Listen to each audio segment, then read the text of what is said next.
محترم احبہ، نماز کسی حال میں معاف نہیں۔ بیماری کی حالت میں بھی نماز فرض ہے۔ کھڑے ہو کر نہیں پڑھ سکتے تو بیٹھ کر پڑھیں، بیٹھ کر نہیں پڑھ سکتے تو لیٹ کر پڑھیں، پانی نہیں ہے تو تیمم کر لیں۔ نماز تو میدان جنگ میں بھی معاف نہیں ہے۔ محترم احبہ، نماز چھوڑنا تو بہت بڑی بات ہے، تارک الصلاۃ ہونا تو کجا۔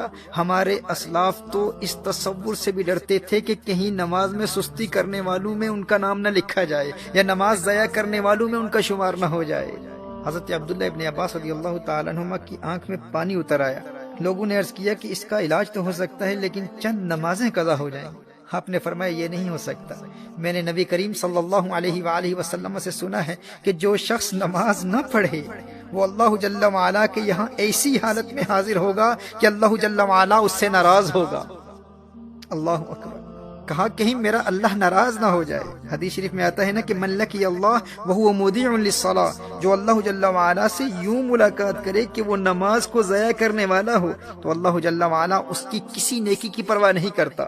وہ خود کو نیکوکار سمجھے گا کہ میری اور تو بہت نیکیاں ہیں، ٹھیک ہے میری نماز قضا ہو گئی تھی لیکن میں نیک تو ہوں، میں صدقات دیتا ہوں، میں نے مسجدیں بنائی ہیں، میں خدمت خلق بجا لاتا ہوں، میرے اخلاق اچھے ہیں، یعنی اس کی اور بے شمار نیکیاں ہوں گی۔ وہ روزے دار بھی ہوگا، اس نے حج بھی کیا ہوا ہوگا، وہ خدمت خلق بھی بجا لاتا ہوگا، صدقات بھی دیتا ہوگا۔ وہ کہے گا کہ میری اور بے شمار نیکیاں ہیں، میں ایک اچھا انسان ہوں، کبھی کسی پر ظلم نہیں کیا، میں نے کبھی کسی کو مارا نہیں ہے، میں نے کسی کو کوئی تکلیف نہیں پہنچائی۔ کہا کہ اگر وہ تارک الصلاۃ ہے، اگر اس کی نمازیں ضائع ہو جاتی ہیں، اگر وہ نمازیں قضا کرتا ہے تو اللہ جل وعلا کو قیامت کے روز اس کی کسی اور نیکی کی پرواہ نہیں ہوگی۔ یہ حضور اکرم صلی اللہ علیہ وسلم کی حدیث ہے۔ اور ایک حدیث شریف میں آتا ہے من ترک الصلاۃ لقی اللہ وہو علیہ غضبان۔ اللہ اکبر! کہا کہ جس نے نماز ترک کی قیامت کے روز وہ اللہ جل وعلا سے اس حال میں ملے گا کہ اللہ اس سے ناراض ہوگا اور اس سے اللہ کے غضب کا سامنا کرنا پڑے گا۔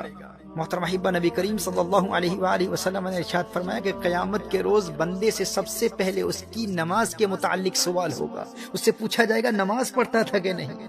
اور ایک روایت میں ہے کہ وہ قیامت کے دن اس طرح آئے گا کہ اس کے چہرے پر 3 سطروں میں لکھا ہوگا۔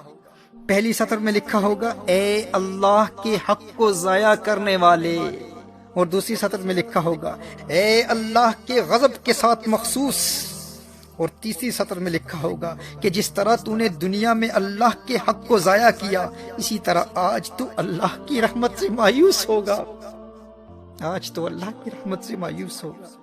میں حضرت ابن عباس رضی اللہ تعالیٰ عنہما کے حوالے سے عرض کر رہا تھا کہ آنکھ میں پانی اتر آیا اور لوگوں نے عرض کیا کہ اس کا علاج یہ ہے کہ چند دنوں کی نمازیں قضا ہو جائیں گی۔ فرمایا یہ نہیں ہو سکتا، کیونکہ میں نے نبی کریم صلی اللہ علیہ وسلم سے سنا ہے کہ جو شخص نماز نہ پڑھے وہ اللہ جل وعلا کے یہاں ایسی حالت میں حاضر ہوگا کہ اللہ اس سے ناراض ہوگا۔ محترم احبہ، اگرچہ ان کے اس عذر کی وجہ سے نماز چھوڑنا ان کے لیے جائز تھا، وہ اس عذر کی وجہ سے ہرگز تارک الصلاۃ نہ ہوتے، لیکن انہیں اس بات کا خوف تھا کہ کہیں نماز ضائع کرنے والوں میں میرا شمار نہ ہو جائے۔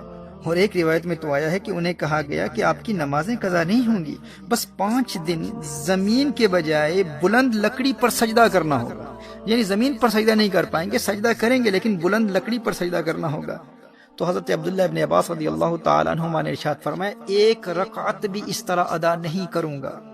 میرے دوست، جسے سجدے کی لذت مل جائے وہ کہتا ہے کہ بھائی بینائی جاتی ہے تو جاتی رہے، لیکن ایک سجدے کی لذت سے جو روشنی اور بینائی دل کی آنکھ کو ملتی ہے اس کا مقابلہ و موازنہ ماتھے کی آنکھ کی روشنی سے کہاں کیا جا سکتا ہے۔ وہ ایک سجدہ جسے تو گراں سمجھتا ہے 1000 سجدوں سے دیتا ہے آدمی کو نجات۔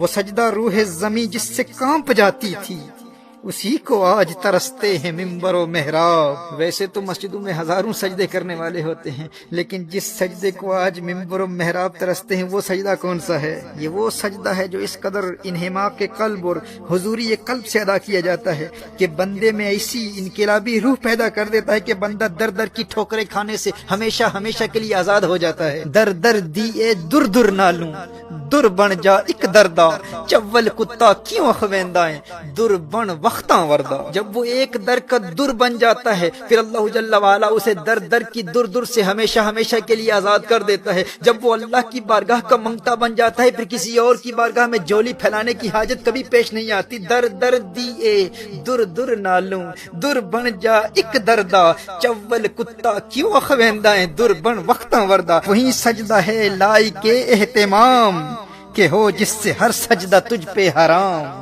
وہی سجدہ ہے لائق اہتمام کہ ہو جس سے ہر سجدہ تجھ پہ حرام۔